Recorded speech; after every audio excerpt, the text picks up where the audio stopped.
नमस्कार दोस्तों, मैं आशीष सिंह और आप देख रहे हैं हमारा भोजपुरी चैनल, जिसका नाम है भोजपुरी में चर्चा।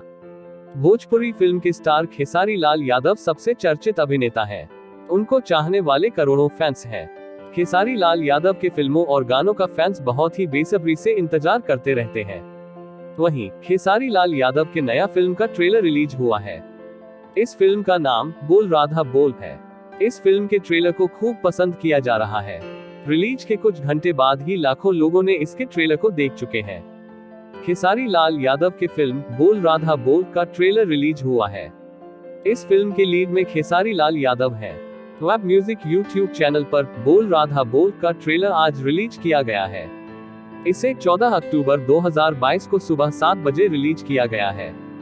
फिल्म में खेसारी के साथ मेघा श्री भी है।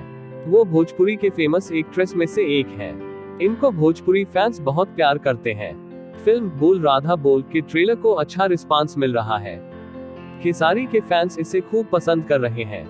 ट्रेलर को सोशल मीडिया पर खूब शेयर भी कर रहे हैं। फिल्म में खेसारी लाल यादव और मेघा श्री के केमिस्ट्री देखने को मिलेगा। दोनों के रोमांस को फैंस काफी पसंद कर रहे हैं। कुछ ही घंटों में लाखों लोग देख चुके हैं और हजारों लाइक भी मिल चुका है। खेसारी लाल यादव अपने अभिनय के साथ साथ बेहतरीन गायकी के लिए जाने जाते हैं। उनका अब एक और गाना रिलीज हुआ है जो इंटरनेट पर धमाल मचा रहा है। खेसारी का नया गाना 500 में का करबू लोगों द्वारा खूब पसंद किया जा रहा है। इस गाने में खेसारी एक्ट्रेस हनी बी के साथ दिख रहे हैं। YouTube पर फैंस द्वारा ये वीडियो अब तक मिलियन में देखा जा चुका है।